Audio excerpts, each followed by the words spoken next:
Entrando no ar. Debate 93.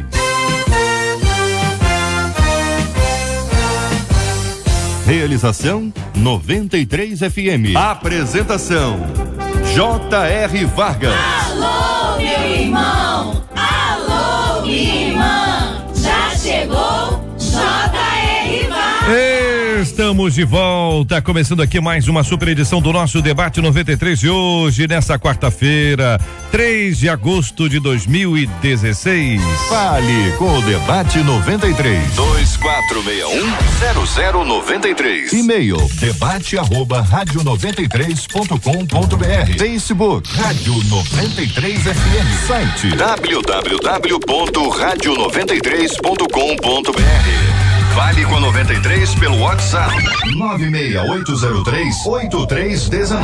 96803-83. Olha, muito triste, hein? Jovens que não estudam morrem mais cedo, revela um estudo. Nós vamos estar discutindo esse assunto no programa de hoje. Jovens que não estudam morrem mais cedo. Você observa isso na sua vida aí? Você observa no seu dia a dia, as pessoas estudam menos, por conta disso tem mais risco. Quero ouvir a sua opinião e a sua participação sobre esse estudo aqui no nosso Debate 93 de hoje. O que você faz para driblar a crise e a dor?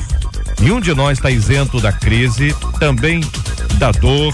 Como é que você faz para sair disso, para vencer isso, para deixar essa história para trás? Vamos discutir também no programa de hoje. Antes do nascimento do meu filho, diz aqui o ouvinte, meu marido frequentava os cultos assiduamente. Agora ele é o rei das desculpas. Aliás, você conhece alguém que é o rei das desculpas? Quais desculpas você já ouviu aí? Você acha bem interessante, criativa, que muita gente dá pra, não vou no culto hoje, por quê? Por causa de, quero ouvir a sua palavra aqui também, vive cansado, me preocupo com a vida espiritual dele, mas eu não sei o que fazer. O que deve ser feito quando um dos cônjuges não quer mais ir à igreja? É errado promover situações para que o outro seja obrigado a ir? Por outro lado, o melhor seria ficar em casa, já que o outro também não quer ir? Falar, calar, orar, agir, como entender sabiamente o que é para ser feito. Que pensa você, ouvinte? Este é o Debate 93. com J.R. Vargas na 93 FM. Vamos trabalhar no Debate 93 de hoje, começando a ouvir aqui o apóstolo Alexandre Macedo, da Primeira Igreja Batista de Inhaúma. Apóstolo, muito bom dia, seja bem-vindo. A nossa ouvinte vive uma realidade que muitos outros vivem, né? Tanto meninas quanto meninos, às vezes são os pais que escutam dos filhos, são os filhos que escutam dos próprios pais. Que pensa o senhor aí do posicionamento dela? Bom dia, JR, bom dia os debatedores e também todo o povo de Deus ouvintes. É interessante que a gente vai lendo isso aqui e eu creio que se hoje vai chover zap aí, ligação, porque muitos vivem esse drama, né? De ter parte da família envolvida e outra não, e principalmente aí um referencial como marido. Agora, de cara, uma recomendação que eu deixaria que está na palavra, né? Paulo diz que a mulher, o marido descrente, ele é santificado pela mulher. Então que ela se posicione, porque há mulheres que elas querem ser o Espírito Santo na vida do marido. Elas querem que o marido vá na força, na marra, e aí eu acho que existe a falta da sabedoria. E o caminho para situações como essa seria seguir o conselho bíblico. Ouvinte dizendo aqui, olha, pastor Marco Ribeiro, da Assembleia de Deus, o Ministério Kairos, na Tijuca. Bom dia, querido ouvinte, dizendo, meu marido é assim, entreguei nas mãos de Deus, mas isso me faz sofrer. Essa ouvinte passa pelo mesmo que eu e diz ela, isso é muito triste. Bom dia, JR, bom dia a todos. Triste realmente é, e como o nosso apóstolo Alexandre Macedo disse, é cada vez mais comum, infelizmente. Agora, não sei se a gente já pode entrar aqui na temática em si, JR, do que ela deveria fazer. A gente vai desenrolar isso ao longo do Pode falar, pastorzão, pode falar. Não, é porque tem aqui uma pergunta, eu devo me calar, orar, falar? Eu acho que nesses casos, como o apóstolo bem colocou agora, o obrigar é a última coisa que a pessoa deve fazer, ou melhor, não deve fazer. Não deve nunca ser obrigado, né? Porque a palavra de Deus nos diz que não é por força nem por violência. Como é que vai obrigar o marido a ir à igreja? Também tem isso, né? Também tem que fazer quando criança, dá pra fazer, né? Criar situações e tal, porque você imagina um marido enganado chegar num determinado lugar e ver que foi enganado para estar ali. Eu acho que você persuadir com carinho e tal, poxa, seria tão bom se você estivesse do meu lado, seria tão legal, vai ter uma festividade, vai ter isso, vai ter aquilo. Isso é uma estratégia. Agora, obrigar ou armar, vamos colocar assim, situações para que isso aconteça, eu acho muito, muito complicado. Querida pastora Elizabeth Nath, da Igreja de Nova Vida em Rocha Sobrinho, na nossa querida mesquita. Bom dia, pastora, seja bem-vinda. Que pensa, querida irmã, sobre esse assunto? Quando é o caso a esposa relacionada com o marido, tem como obrigar, pastora? Bom dia JR e os debatedores e a todo o povo de Deus.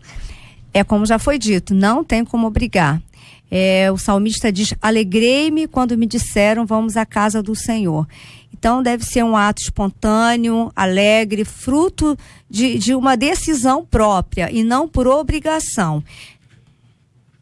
O pastor Valdir Miyazato é pastor da igreja Casa da Bênção em Irajá. Pastor, aqui um ouvinte no nosso WhatsApp dizendo: JR, às vezes eu também dou uma desculpa. Ele mesmo tá dando desculpa, porque tem um filho de 5 anos, eu sou pai solteiro, imagino aqui que ele queira dar um tempo para estar com o seu filho, mas logo no domingo, né, pastor? Muita gente, bom dia a todos, bom dia aos debatedores, uma alegria estar aqui mais uma vez. Realmente muita gente tem esses problemas, né, de altos e baixos, mas voltando só um pouquinho a respeito de uma sugestão para essa esposa, né, que o marido tá lá e tudo mais. Primeiro ponto, ela foi, quando ela voltar, ela tem que voltar falando coisas boas, testemunhando de tudo que aconteceu, de bom, lá mostrando que aquela ida dela na igreja gerou nela de bênção para que ele sinta falta de ir. A segunda coisa é envolvê-lo com outros irmãos da igreja para que eles possam também ajudá-la a incentivar. E no caso desse nosso amigo que escreveu aí, né? Todos nós temos aqueles momentos e nós temos que fazer o exercício, né? Da boa vontade, ou melhor, do domínio da própria vontade. Eu não estou com vontade. Não é uma questão de estar com vontade ou não, é uma questão de eu preciso estar na presença de Deus. Deus está precisando de mim. Deus está esperando por mim para cultuá-lo na casa dele. Aí eu vou e me esforço para isso. Ouvinte dizendo aqui no nosso WhatsApp 968038319, 968038319. Ouvinte dizendo: JR, fala baixinho, tá? Então tá bom, ouvinte. Eu conheço um monte de crente que depois que teve filho, deixou de ir pra igreja. E a desculpa é cansaço, chuva, frio. Só que JR, eles têm carro. E eu não vejo por que faltar o culto. E também eles não moram longe da igreja. Diz aqui o ouvinte que certamente tem algumas pessoas em mente, né? Mas tem gente que diz que realmente não pode ir porque tem filho, não é? E eu fico imaginando, não vai à igreja, não vai trabalhar, não vai ao shopping, não vai à praia. Não tem vida, né? Poxa, deve ser terrível, né? Porque, não é? Porque se não vai à igreja porque tem filho, certamente não vai a outro lugar porque tem filho. Ou... lamentavelmente, isso aí é uma desculpa que é muito usada, né? Já que a gente está falando das desculpas, essa aí realmente é uma grande desculpa. Só que, na verdade, toda semeadura tem colheita, né?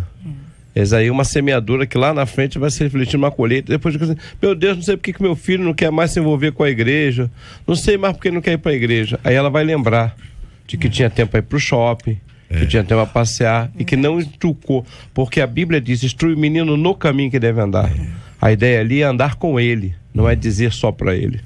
Exatamente, e algo que me chama a atenção é que já está registrado na palavra, em Lucas 14, essas desculpas, né? Que um comprou uma junta de bois, aí não podia receber o convite do dono da festa porque estava ocupado com os bois. O outro não podia porque tinha comprado um campo. Então, desculpas não faltam para que nós não venhamos a cumprir o propósito.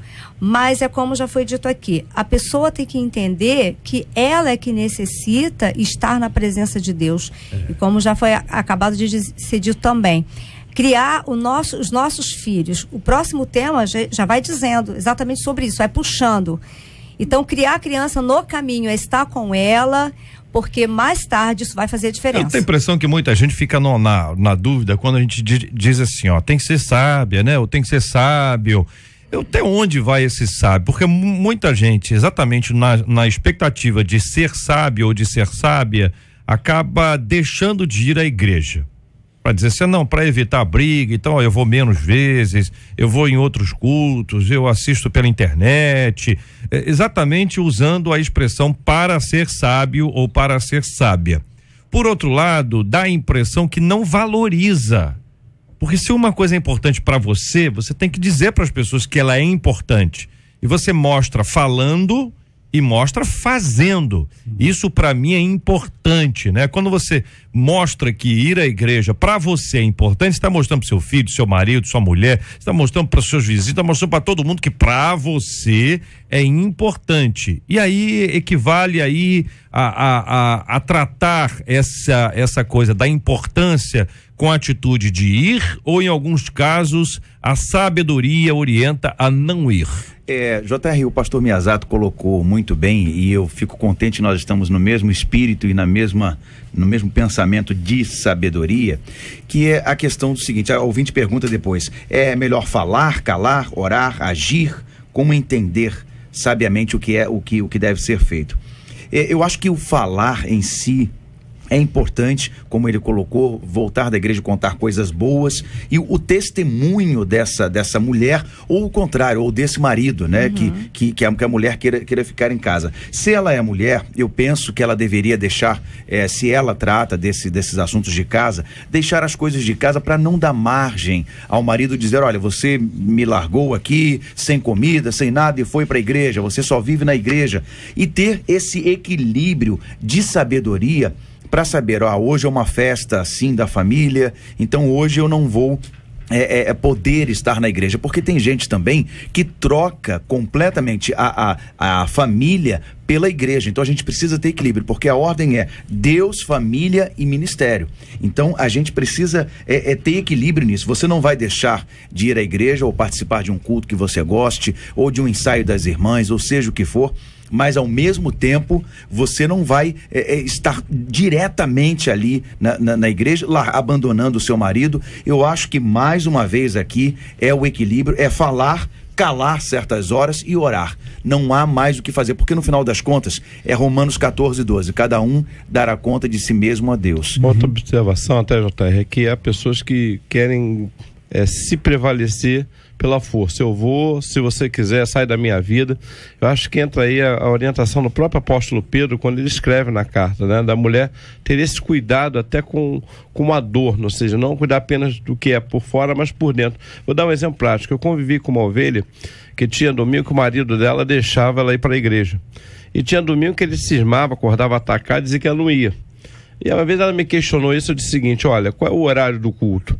É de tal hora, tal hora. O impedimento dele é que você venha para a igreja, mas não que você adore a Deus. Vai para o teu quarto, naquele horário, dobra o teu joelho, ora. Ele vai se convencer que você não abre mão da adoração. E dito e feito, ela fez isso 1, 2, 3, e depois de algumas vezes disse, olha, vai para a tua igreja que eu já vi que eu não posso atrapalhar a tua adoração. Então, existe aí a questão da sabedoria. É importante para ela estar na presença de Deus. Sim, e não bater de frente, né? Não criar o atrito, não criar a crise conjugal. A sabedoria, apóstolo, tá aí, né?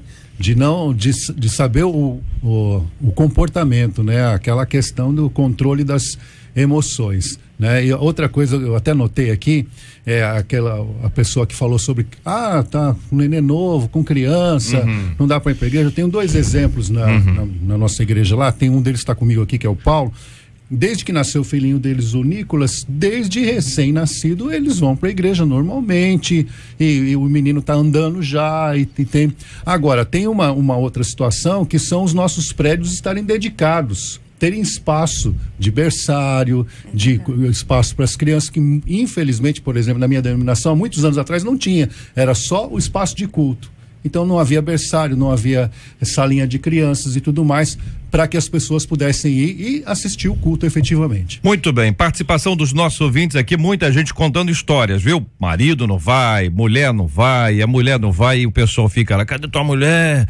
Aí o ouvinte está dizendo, eu já não sei mais o que eu falo. Outros ouvintes dizendo, por exemplo, enquanto muitos inventam desculpas, a obra de Deus continua. Eu sou de uma igreja que nos cultos de terça e quinta, os cultos estão vazios, nem os obreiros vão.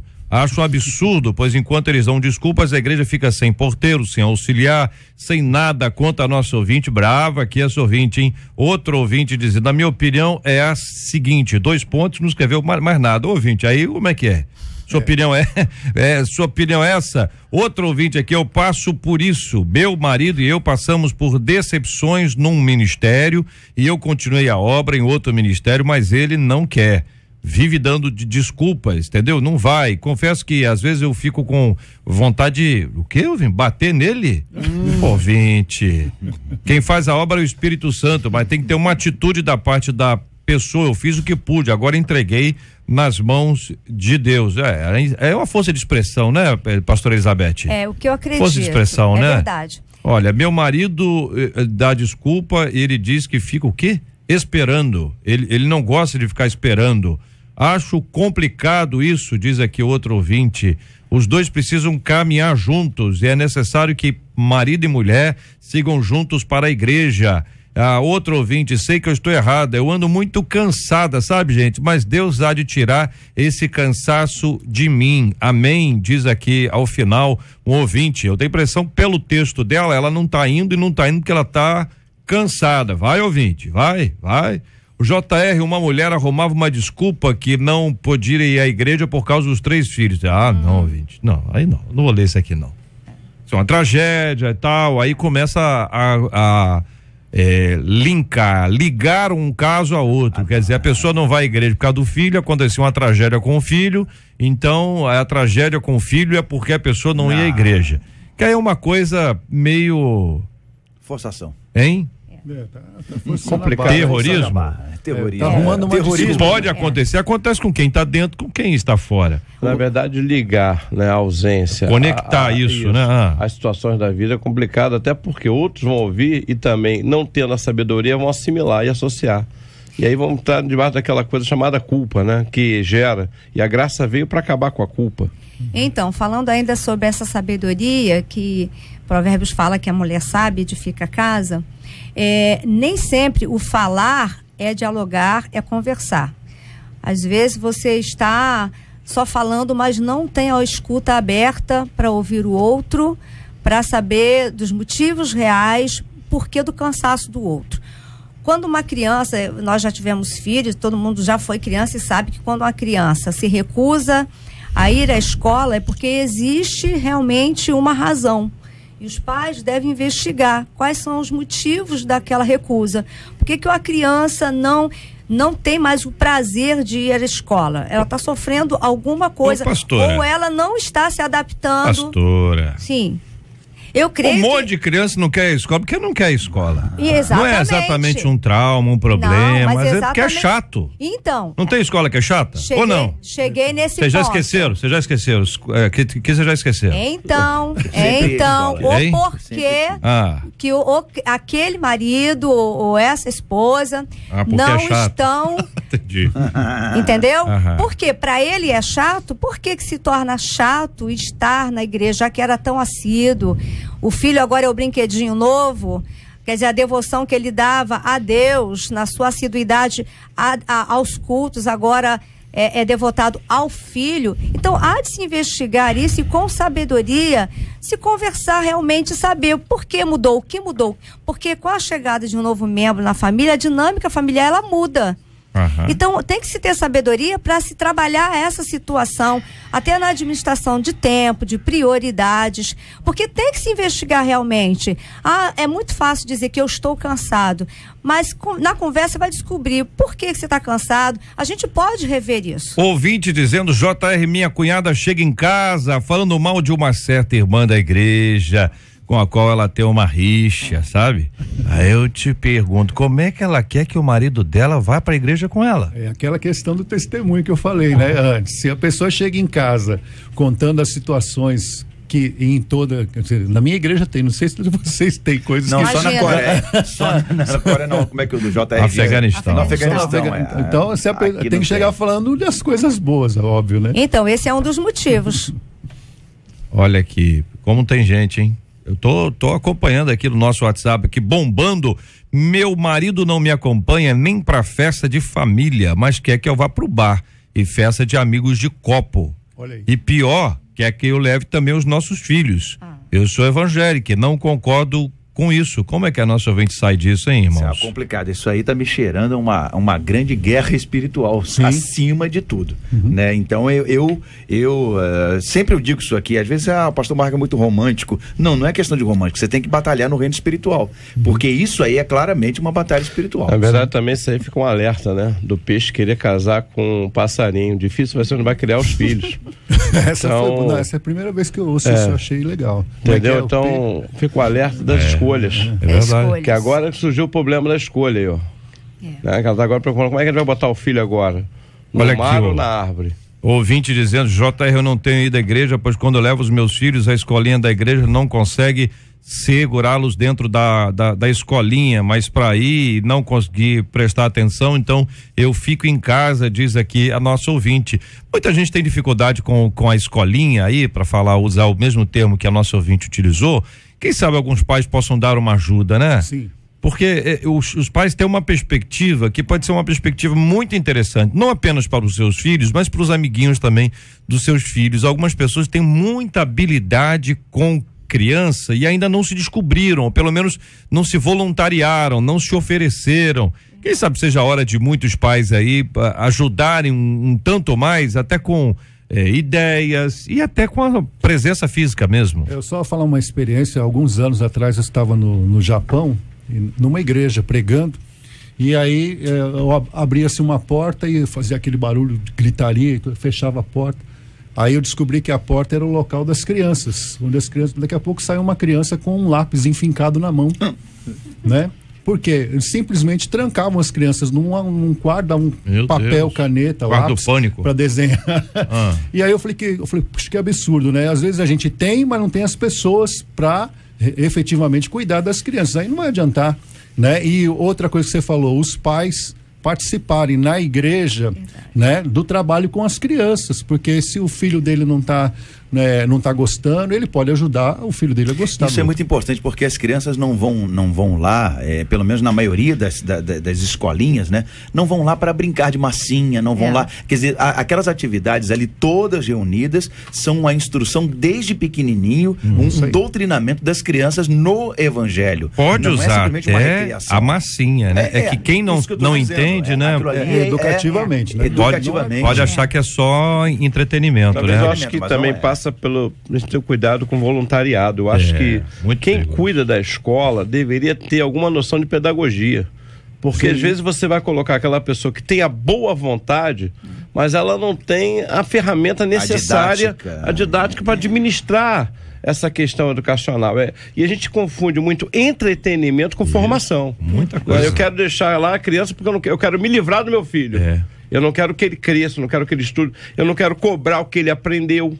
Porque na escola secular, essa cobrança existe. Na igreja, não. O pai não pergunta, meu filho, e aí, o que você aprendeu hoje lá? Então não mostra o interesse do filho também trazer algo novo. Olha aqui o ouvinte dizendo, JR, o lance de perder os filhos, o que você contou, eu acho também exagero ligar as coisas. Mas eu conheço o irmão que orou tanto por um carro, e depois que ele ganhou o carro aí, que ele comprou o carro, ele sumiu da igreja. Todo final de semana ele ia viajar com o carrão dele.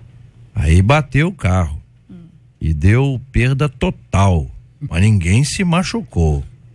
E aí, JR? Ela voltou para a igreja? Eu pergunto, ouvinte aí, responde, ouvinte. O seguro pagou, ele voltou, comprou outro Não carro. adiantou nada. Se tinha seguro. Tinha seguro, ouvinte? Você termina de contar a história, que nós ficamos curiosos aqui para identificar. Porque de repente ele ganhou um carro, só tem dinheiro para botar gasolina, aí não adianta. É igual esse negócio de comprar casa na praia, né? É verdade. De casa na montanha, aí, né, o sítio. Então, são as desculpas, né? Eu quero voltar assim, a polêmica da escolinha, porque realmente dentro das nossas igrejas é um problema. Voltou correndo para a igreja. E a pé, né? A pé. E a pé, né? O carro não tinha seguro, então. Fala, doutora Elizabeth. Então, Elizabeth. o que acontece é que é muito difícil os pais fazerem essa cooperação, os pais cooperarem com a escolinha, né? Amorosamente falando. Porque muitos têm aquela visão de que é obrigação da igreja ter um lugar para entulhar crianças. É uma visão antiga, porque nas nossas igrejas tem um investimento, pelo menos na nossa igreja, na minha denominação, há um investimento. A maioria tem. Então, por quê? Os pais precisam acompanhar essa evolução. A igreja não é mais, porque quando eu fui criada, eu fui criada no Evangelho, eu me sentava do lado da minha mãe e era obrigada a assistir o culto, porque não se tinha essa opção. Hoje tem. Então pode até ser sem o iPad, né, pastor? Sem o iPad. Tinha uma desculpa. No entanto, eu fui criada, todos os meus irmãos estavam sentados ao lado da minha mãe no culto. Depoimento da pastora Elizabeth, a mais nova aqui da nossa mesa, o restante é tudo idoso. Agora um ouvinte aqui dizendo assim: é errado deixar de ir à igreja no domingo para ir uma festa de família? E eu apresento a dúvida desta ouvinte aqui, dizendo o seguinte: nós vemos um tempo, pastor Elizabeth nem nascida era, pastor Marco Ribeiro já era pastor há muitos anos nessa época, onde não se admitia a menor possibilidade de se faltar os cultos. Não pode faltar, não tem justificativo. Depois passou um tempo mais recente, a pessoa dizia: não, você fica com seus pais, faz um passeio com seu filho. Houve um tempo em que isso deu uma flexibilizada. Aí eu não sei se hoje nós estamos no tempo do não precisa ir, vai se puder, entendeu? A agenda que se faz de ir à igreja, ela se tornou uma agenda que depende das outras agendas. Então, se eu tiver uma festa, eu vou à festa ou vou à igreja. Se eu tiver um aniversário, eu vou ao aniversário ou vou à igreja. E não vou à igreja e se der, eu vou ao aniversário. O que vocês acham, hein? Nós estamos quase entrando, né, numa expressão que havia quando eu era criança, do católico praticante e o não praticante. Hoje tem o crente não praticante e o praticante. Já tem pesquisas oficiais dizendo evangélicos não praticantes. Então, eu penso que vida passa social, né?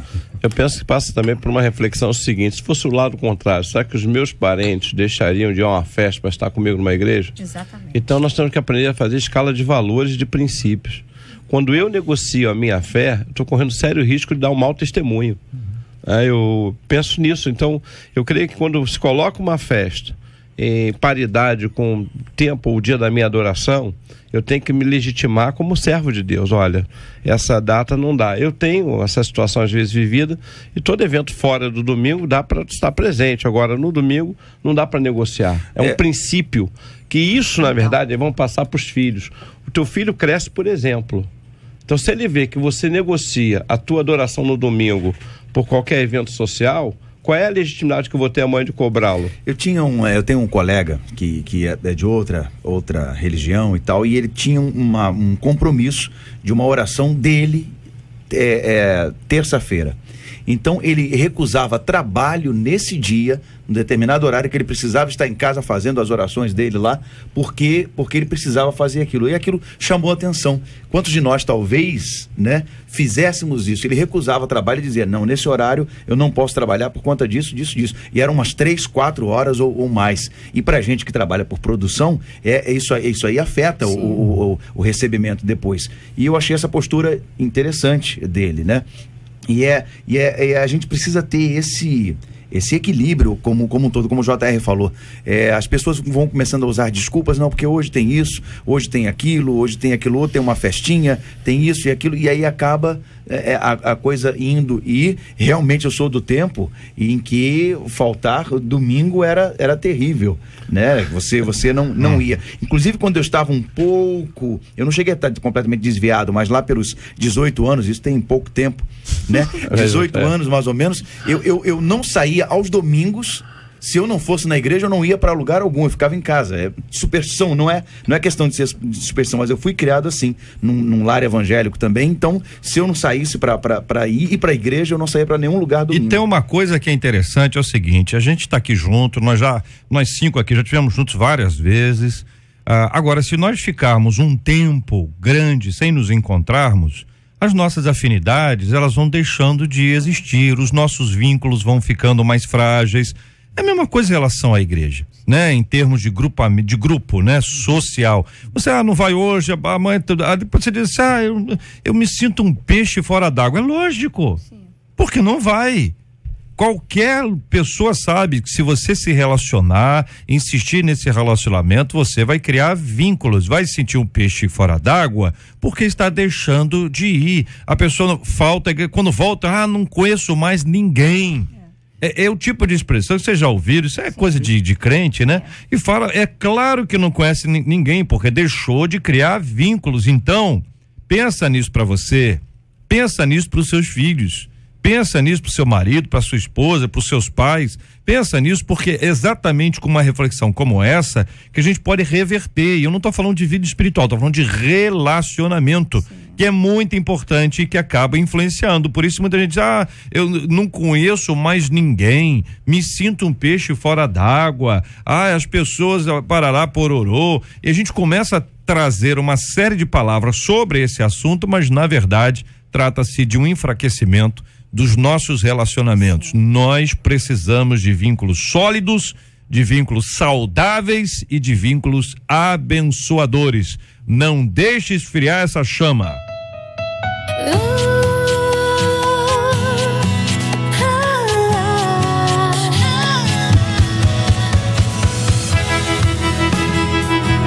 Conquistou meu coração. 93 FM. São 11h33, minha gente. Jovens que não estudam morrem mais cedo, revela o estudo. Escuta só, o estudo revela uma relação cruel entre os níveis de escolaridade e de violência. Quanto menor o grau de escolaridade, maior o risco do jovem ser vítima de homicídio no Brasil. Cruzando os dados dos mapas da violência produzidos desde 1998, o sociólogo Júlio Jacobo demonstra, por exemplo, que a chance de um jovem com idade entre 15 e 19 anos e com apenas 3 anos de estudo morrer assassinado é 4,473% maior do que quem estuda 12 anos ou mais. Outro dado assusta. Na faixa etária que registra a maior vítima de homicídio, de 20 a 29 anos, para cada vítima que estudou 12 anos, morrem 66 jovens da mesma idade, só que com 0 a 3 anos de estudo. Esse estudo tem sido chamado de blindagem educacional. Na sua opinião, estudar pode, de alguma forma, proteger os jovens de uma morte precoce? Você conhece jovens que dizem que não gostam de estudar e acabaram abandonando a escola? Você se arrepende de não ter estudado mais? Se pudesse, você voltaria a estudar?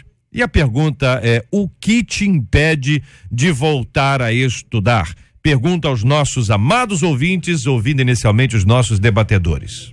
Bom, aqui, JR, eu vejo assim, eu sou recém-chegado no Rio de Janeiro, tenho um pouco mais de 1 ano e meio aqui. E aqui a gente vê a questão da violência, né? E a violência mais entre os jovens e principalmente entre aqueles que são menor de idade e que são aliciados, né, para a vida do crime, que vai resultar nesses números que nós acabamos de ouvir aqui, e tudo por causa da falta de escolaridade, de estudo e tal, né? Porque as pessoas trabalham, deixam as crianças na rua e não tem escola e tal. E aí aqui no Rio tem um projeto muito bonito que é o projeto das escolas de tempo integral, que são pouquíssimas, né? Eu não me lembro quem foi que começou esse projeto, mas é um projeto muito bom, que eu acho que seria uma solução. E também, outro dia eu estava conversando com alguém a respeito disso, que teria que ter uma fiscalização maior, os pais, essas pessoas que recebem todos esses benefícios do governo, eles terem a obrigação de manter seus filhos na escola, que já tem, mas não é fiscalizado.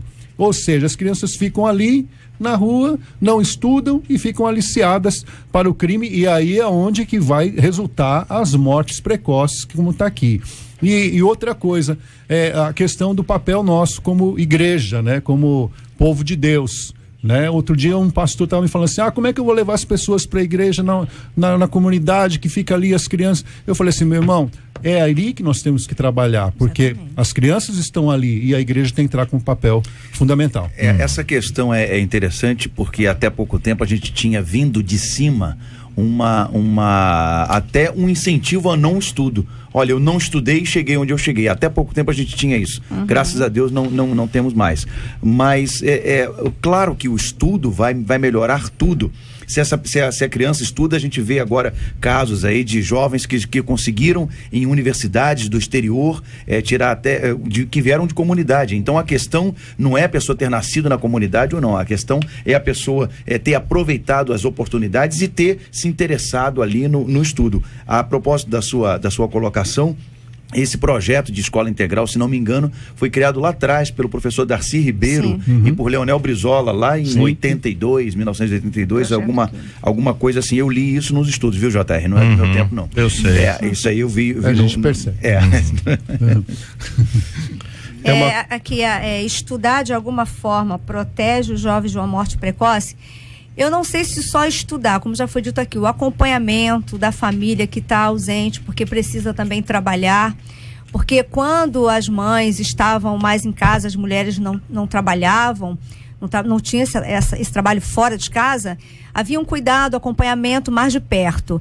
Hoje, há uma necessidade da mulher também estar fora de casa e realmente as crianças, elas ficam mais à vontade, ainda que estejam na escola, como foi dito. Se não houver um investimento, uma fiscalização, um cuidado com essa criança, infelizmente os dados só aumentam. Ouvinte dizendo: me arrependo profundamente de só ter terminado o ensino médio. Hoje incentivo os meus filhos a estudar, diz aqui um ouvinte pelo nosso WhatsApp.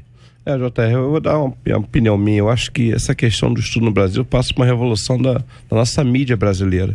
O nosso cérebro, ele se convence daquilo que repetidamente é levado para ele. Então, o que a mídia leva para dentro das nossas casas? O que nós discutimos isso? Até mesmo na igreja.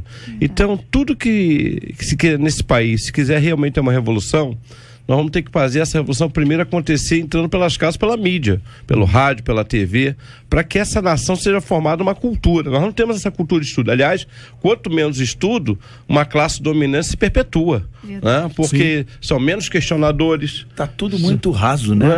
Então a ideia é essa mesmo. A gente vai ficar discutindo sobre isso, que morre cedo, que morre...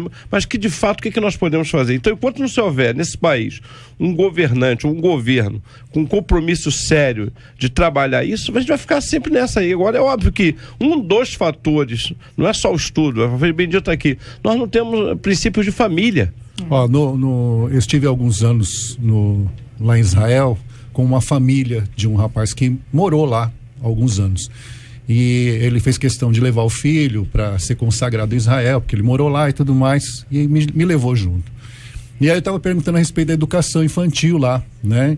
E ele estava me dizendo que a lei lá em Israel é o seguinte: se uma criança for pega na rua, no horário de escola, vai uma espécie de órgão, não sei se é um conselho tutelar, pega aquela criança, vai até o pai no trabalho, né? E repreende, dá uma multa. Se for reincidente, o pai vai preso e perde a guarda, né? Então a coisa é bem rígida lá, né? E você vê que os índices de fuga da escolaridade é zero nesses países onde tem essa rigidez. E infelizmente nós aqui, além de termos uma explosão demográfica nos lugares onde tem menos condições, nós não temos o acesso dessas crianças. Né? A gente tem uma dificuldade porque com o passar do tempo, as necessidades de se receber, de se ganhar dinheiro, ela vai aumentando com o passar do tempo. Sim. Quando você é muito jovem, isso não importa, qualquer coisa vale, depois você diz, olha, eu preciso de mais um pouco, mas se isso não vem de um trabalho honesto, virá do trabalho desonesto. Se a pessoa não estuda e ela não tem muitas oportunidades de trabalho, a tentação para ir para outra via, isso aumenta. Mas também aumenta daquele que estudou muito e virou um criminoso de colarinho branco, como tem um monte na Lava Jato. Ou seja, você tem ali, se buscar a escolaridade daqueles caras, muitos deles têm altíssima escolaridade. Entendeu? Não se chega a um posto profissional, como boa parte deles, sem um tipo de estudo. Não são todos, evidentemente. Tem gente até que não estudou. Verdade. Ok? Sim. Ok? Mas quando você analisa isso à luz desse estudo e observa que você vai ter, infelizmente, no Brasil, o retrato é esse: quanto menor a escolaridade, maior o nível de violência a que essa pessoa está sujeita. Isso traz uma consternação, porque você vai fazer o quê? Pera um minutinho. Mas aí é que eu falo da questão cultural. Que dureza. Quantas famílias, né? O pai diz assim, eu não estudei, nem por isso morri, nem por isso roubei. Então essa cultura nossa... tempo, né? Pois é, essa cultura vai se passando, vai se perpetuando. Aí chega o tráfico e te diz assim, olha, eu vou te dar R$1.000, R$2.000 e você mal sabe assinar o teu nome. Onde é que tu vai arrumar um emprego que te pague tão bem assim? Então tudo isso são fatos com um conjunto de fatores que leva essa pesquisa aí a ser comprovada realmente. Passa pelo que o senhor falou sobre a questão da propaganda, do consumo. Isso que eu ia dizer. Desenfreado, né? O que nós temos hoje? Os maiores, as redes sociais estão propagando milhões de views e de seguidores de pessoas que só falam palavrão. Você não vê um conteúdo, são músicas assim absurdas, você vê, meu Deus, como é que essa pessoa chegou a vender milhões de CDs e tem gente tão boa fazendo coisa tão boa aí, e essa pessoa, assim, a coisa é muito fácil. Aqui outro ouvinte contando aqui o seguinte, olha, não terminei o ensino médio, mas ao me casar eu me sentia frustrada. Depois de 26 anos de casados, eu e meu esposo terminamos o ensino médio, fui mais além, ainda me inscrevi no programa do governo, ganhei uma bolsa e fiz o técnico aos 48 anos, foi uma grande conquista na minha vida, e com a minha atitude, alguns irmãos da minha igreja voltaram a estudar. Compartilha uma de nossas queridas ouvintes, a quem eu quero agradecer pelo carinho da audiência e encorajar. Vamos continuar a estudar, minha gente. Pode ser que isso não nos livre dos ataques, das dificuldades que nós temos, mas certamente, veja, encorajará a outros. Uma atitude sua poderá repercutir na vida de outras pessoas que vão continuar a estudar. E essa nossa capacidade de desenvolver raciocínio nos ajuda também na nossa vida espiritual. Nós vamos crescer, nós vamos amadurecer, seremos um pouco mais profundos na análise daquilo que se trata da nossa vida espiritual.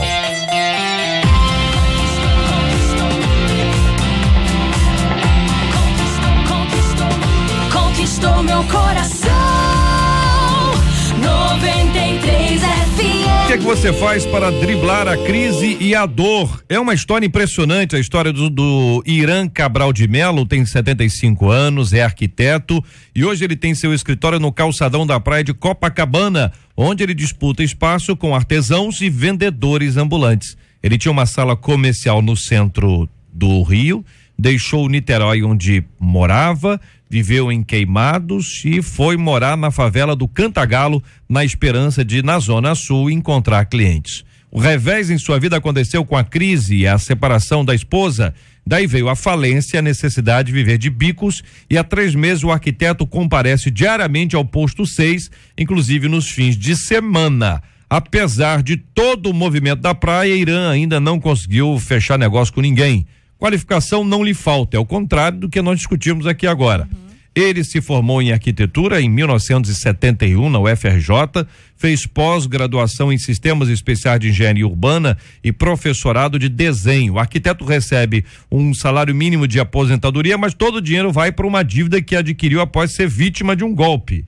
Quando questionado sobre como sobrevive, ele aponta para a boca e diz, sorrindo: o que você tem feito para driblar a crise? Você conhece histórias de pessoas que venceram a falta de dinheiro com criatividade? A Bíblia diz em Provérbios 15 que o coração alegre aformoseia o rosto. Apesar das dores pelas quais passa, você consegue sorrir? Perguntamos aos nossos ouvintes, começando a ouvir os nossos debatedores no programa de hoje. Bom, eu penso o seguinte, JR, é um exemplo esse senhor, né? 75 anos, né? E não lhe falta aqui qualificação, como está escrito. E é um bom exemplo para nós que conhecemos a palavra. A palavra nos diz assim, quero trazer à memória, lá em Lamentações, né? Quero trazer à memória aquilo que me pode dar esperança. É claro que a crise existe, ela bate mais forte a porta de alguns do que de outros, mas enfim, todos nós estamos envolvidos porque é um dominó, uma coisa vai puxando a outra, mas às vezes as pessoas ficam somente naquela cantilena, naquela questão, tá tudo ruim, tá tudo de mal a pior, e essas palavras, não estamos falando aqui de positivismo ou negativismo, não é questão disso. Quanto mais você vai enfatizando essa coisa ruim, eu acho que o clima da pessoa vai ficando mais para baixo, a pessoa vai ficando mais triste. É claro que as crises existem, mas a gente precisa pensar como cristãos que somos, mas Deus está no controle de tudo. Eu estou sofrendo isso agora, mas vai dar certo, Deus está comigo. Isso você vai aumentando a sua fé, não é? E pedindo também ao Senhor, aumenta a minha fé para que eu possa passar por essa fase. Você vê o seguinte, né? O exemplo dele para muita gente, né? Passa pela essa crise, sorrindo, aí você lê toda a história, por muito menos tem gente aqui se matando, se acabando, se destruindo, né? Só que acontece o seguinte, e aí eu vejo a questão aí da autoimagem dele, tá tudo ruim, mas ele sabe que vai melhorar. Ele tem dentro dele essa certeza, porque senão ninguém fica estampado com um sorriso nessa crise. Desistiu, né, pastor? Nem vai desistir, não desistiu, né? 75 anos, quem não jogou a toalha, viveu. Não jogou a toalha, né? Mas é porque ele já tem experiências anteriores. Quantas crises, quantas dificuldades esse homem não passou na sua vida e viu que tudo passou. Então ele tem força, ele tem condições de vencer mais essa, independente da idade.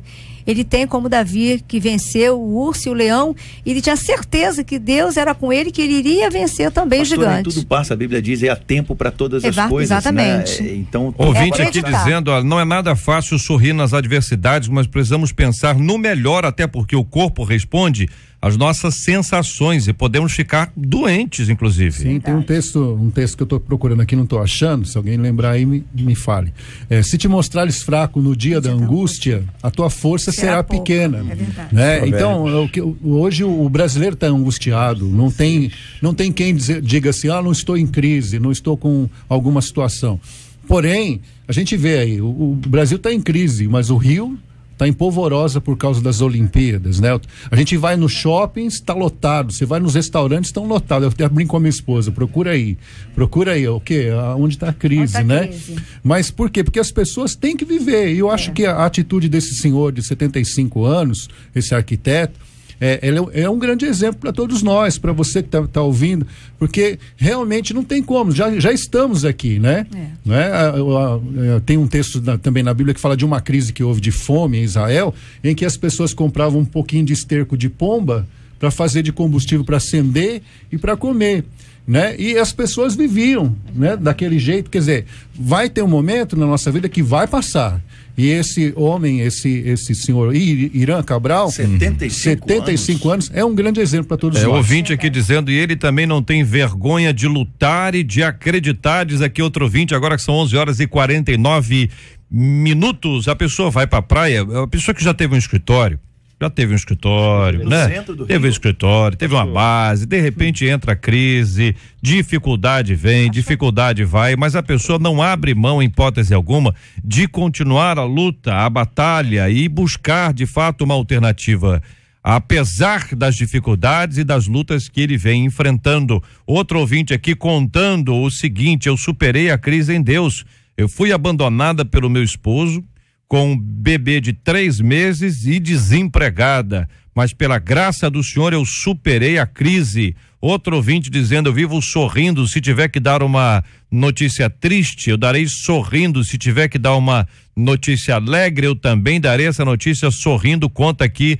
ao ouvinte. Outro ouvinte dizendo, procuro viver sempre alegre, apesar das adversidades, quase todos os dias abro o meu Face com muita alegria, diz aqui o ouvinte. O Face às vezes tem umas bombas aí, o Face, hein? O pastor ouvinte dizendo que é Provérbios 24:19, obrigado. Vê aí, aqui o outro ouvinte tá dizendo que não é 19, não, é 10. Ih, rapaz, crise no WhatsApp.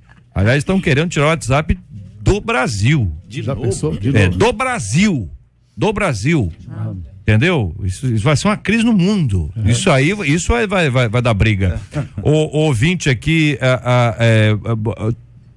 trazendo a sua reflexão aqui também, ó, quando Deus fala em sua palavra, não andeis ansiosos, não é à toa, né, gente? Porque Deus ele sabe todas as coisas, né? Deus já sabia que a doença poderia prevalecer caso permitíssemos que ela se alojasse nos nossos corações. Outro ouvinte aqui contando o seguinte: eu supero a crise, sabe como? Vendendo doces. Em meio à crise, Deus abriu a porta. Hoje eu trabalho de carteira assinada e sustento a mim e a meu filho, diz aqui a nosso ouvinte que faz doce. Outro ouvinte: JR, estou passando por situações que me entristecem, desanimam, mas logo sinto a presença de Deus e me fortaleço. Eu tenho a certeza que todo esse momento vai passar. Lutas servem para fortalecer e para me moldar ao querer de Deus. Compartilha aqui uma de nossas ouvintes, outro ouvinte dizendo: sorria, entendeu? É possível sim, pois Deus passou isso comigo e além disso tinha uma enfermidade sem encontrar o diagnóstico, mas Deus me deu a vitória. Eu sorria e falava sobre o poder de Deus. Ninguém percebia a enfermidade e sim a minha esperança de cura. Diz aqui uma de nossas ouvintes. Outro ouvinte aqui dizendo o seguinte: a crise não tá fácil. Meu esposo foi mandado embora de uma empresa onde ele estava já há 12 anos. Eu não me desesperei, não deixei ele desanimar. Orei muito a Deus, Deus nos honrou e antes que terminasse o seu aviso prévio, ele foi remanejado e refeito um contrato. A luta está grande, mas vamos orando e sorrindo. Compartilha aqui, ouvinte. Quanta gente dando palavra boa, hein? Em tempo de crise, enquanto uns choram, outros vendem lenço. JR, tem uma história de um rapaz Muito que foi demitido agora. Eu sei que a gente está próximo da hora do almoço, mas é uma história interessante. O rapaz foi demitido e ele era um bom vendedor. E as pessoas brincavam com ele: olha, você é tão bom que você vende até fezes em lata, vamos dizer assim. E ele criou isso junto com a Embrapa, junto com uma Universidade de São Paulo. Ele criou um adubo que não tem cheiro. E ele vende isso numa lata, e isso agora é comercializado, e o nome do produto é bosta em lata. Ele vende isso e está ganhando dinheiro com isso. Mas, ó, isso é um assunto divulgado. Isso vai além, pastor. Um abraço para quem está almoçando. São palavras do pastor Marco Ribeiro. O almoço agora é meio-dia. Não, a gente já está almoçando 11h30. É isso, pastor Marco, isso aí é tão verdade que foi anunciado na televisão que um dos produtos oficiais das Olimpíadas... Não vai dizer que é... Ar em lata. Ar em lata. Ar carioca em lata. Isso aí, eu conheço isso aí. Da criatividade. É pior do que o outro. Eu fico imaginando como é que o Imetro vai... Não faz, né? É gozação, né? Botar ar em lata. É produto oficial. Produto oficial. Eu acredito que não é só ter a criatividade, mas é uma palavra que foi dita aqui, a esperança. Porque você é criativo, vai se frustra. Você é criativo e vai se frustrando. Mas se você tiver esperança, se você acreditar que tudo vai passar, que vai dar certo, você insiste e vai dar certo. Quem está muito alegre é o pessoal da 7 Rio. Estão muito alegres porque o índice de multas está aumentando bastante. Meu Deus. Segundo a informação que nós temos, a média de multas por invasão às faixas olímpicas exclusivas no Rio, no domingo e na segunda-feira, foi de 1 a cada 1 minuto. Mas quem é que aguenta ficar 3 horas agarrado? De acordo com a 7 Rio, foram 1.844 penalidades aplicadas, somadas às 582 da Guarda Municipal. Em 2 dias, em 48 horas, foram 2.426 multas. Mas não é mais R$1.500, né? Parece que não, mas o problema não é o dinheiro só, é o ponto, né? É o ponto. O dinheiro e o ponto, mas o ponto aqui, o ponto fica na carteira e o dinheiro sai da mesma. Não é isso? Vai para 7 Rio aqui, pelo menos a informação que a gente tem. Você deixa a gente amadora fazer esse tipo de serviço. Os caras tiveram 7 anos para estudar engenharia de trânsito, fazer as avaliações agora, como não concluíram as obras, então estão remanejando. Quando viram que não ia concluir, estão remanejando. E aí coloca gente que não tem nada a ver, não tem engenharia de trânsito, não tem o menor conhecimento para administrar isso. Aí o que eles fizeram? Fecharam toda a extensão da linha amarela, empurraram para as periféricas, que já não suportavam. E agora... E as ameaças continuam em relação a esse assunto, em relação ao trânsito. A gente vai acompanhando e informando aos nossos queridos e maravilhosos ouvintes.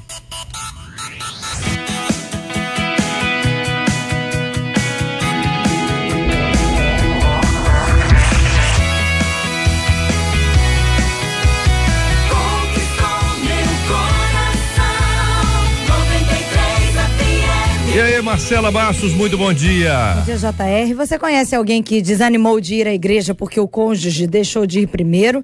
80% dos ouvintes conhecem. E sobre a questão do ar em lata, ou da lata de ar, é verdade. A ideia de um curitibano, e ele aprendeu isso na França.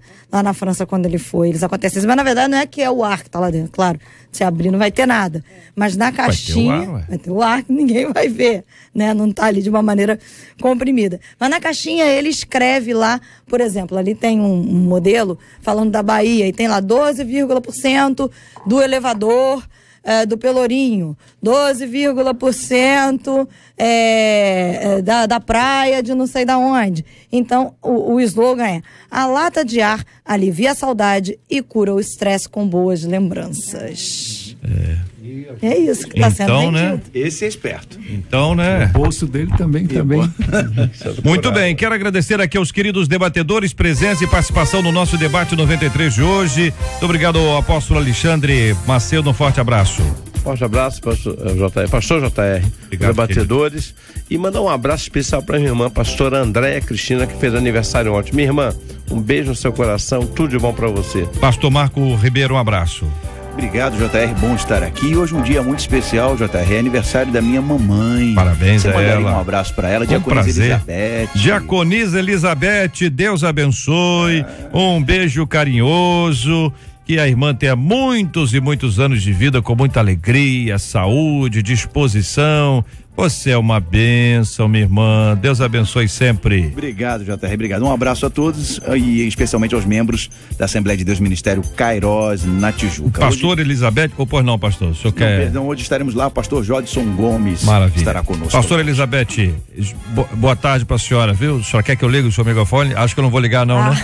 Ficou com medo de ficar com o microfone desligado? É verdade. Fica tranquila.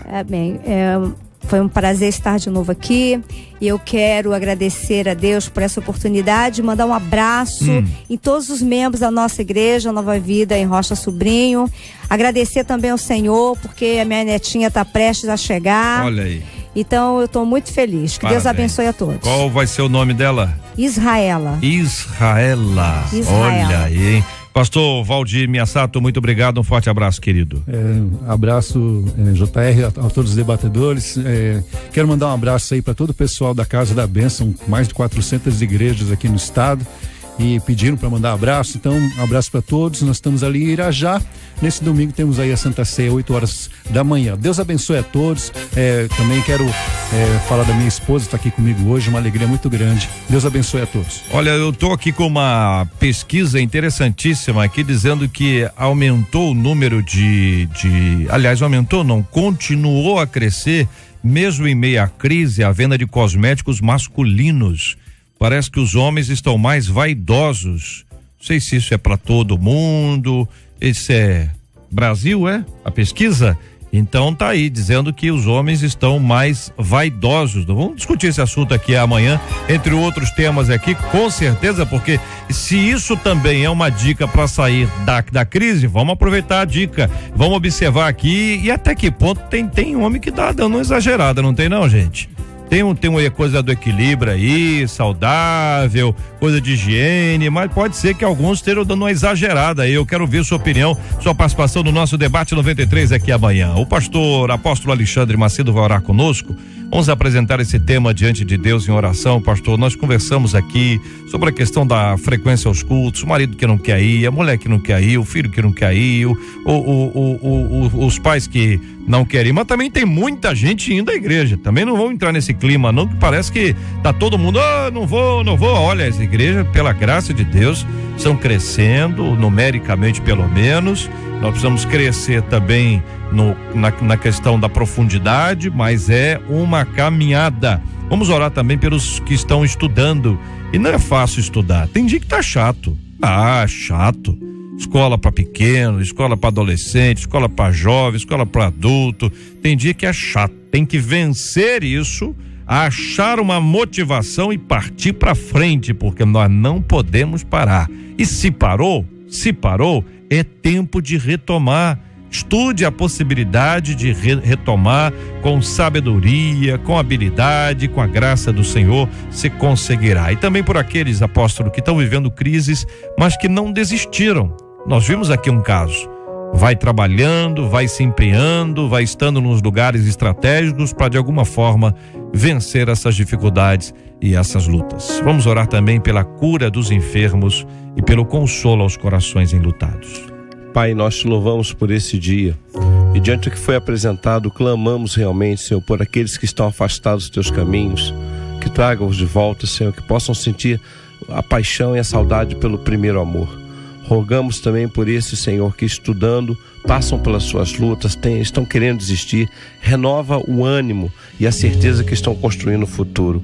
Pai, clamamos ainda por aqueles que diante da crise têm sucumbido na depressão, no desânimo, muitos tentando contra a própria vida, destruindo famílias, que sejam restaurados pela fé e na certeza que o teu Espírito há de conduzi-los à vitória.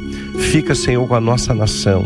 Pai, nós te pedimos, livra o nosso país dessas ameaças terroristas durante, Senhor, as Olimpíadas, que nós tenhamos realmente, ó Deus, a nossa cidade marcada pela alegria, marcada, Senhor, pela esportividade.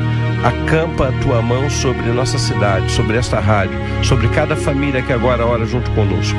Oramos em nome de Jesus. Amém. Que Deus te abençoe. Você acabou de ouvir Debate 93.